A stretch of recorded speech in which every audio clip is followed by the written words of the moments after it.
take a look at the information screens on the Sony a200.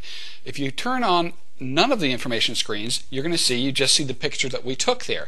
But as soon as you press the display button on the back of the camera, it cycles through a number of presentations of information about the picture that you took. I'm going to press it once, and we see that we have a sort of basic presentation of the most important information. So let's take a look at what these things actually are.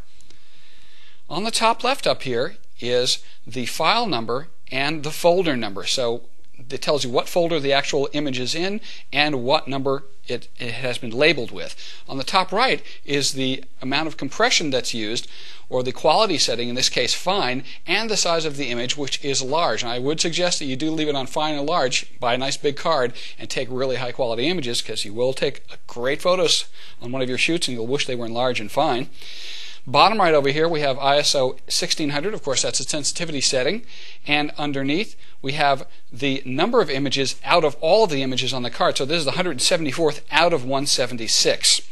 If we go to the bottom left over here, we see that it was taken at 1/8 of a second at f5.6, so you can know about the depth of field. You see it's nice and soft in the background, shot at f5.6, really gives Martha a great look.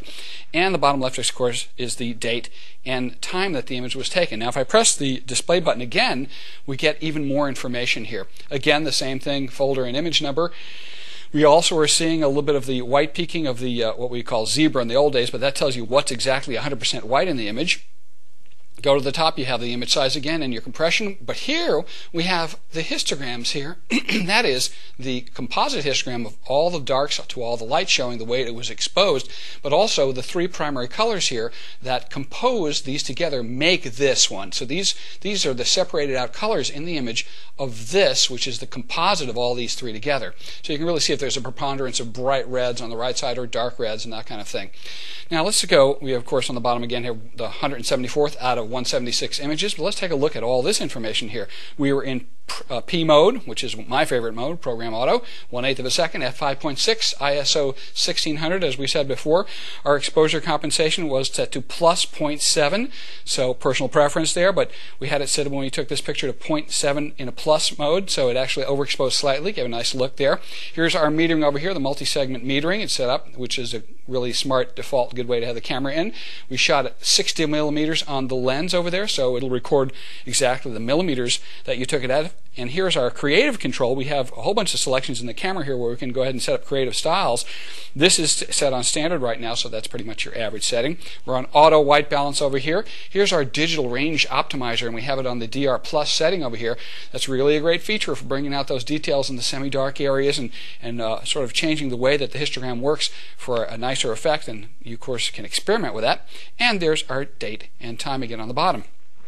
Let's go ahead and press it again, and we see that we have even another presentation over here with just the 1/8 at 5.6, the date it was shot, ISO 1600, 174th image out of 176. But at the top is something really neat. We can see the images on the card here. Look at this. It shows us the ones before and after the one we're looking at, and the one we're looking at has a red line under it. So that's pretty keen. That way you got a preview of what you're looking at and what you're going to be looking at. So there's some pictures of a rent house there. And as we go through them over here, you can see that you really get an idea what's coming up next. So I press that display button again, and bam, we are back to the original image. Of course, this one's flipped over, but you get the idea. And we go through all of the display options here. You can see we're cycling through those four screens.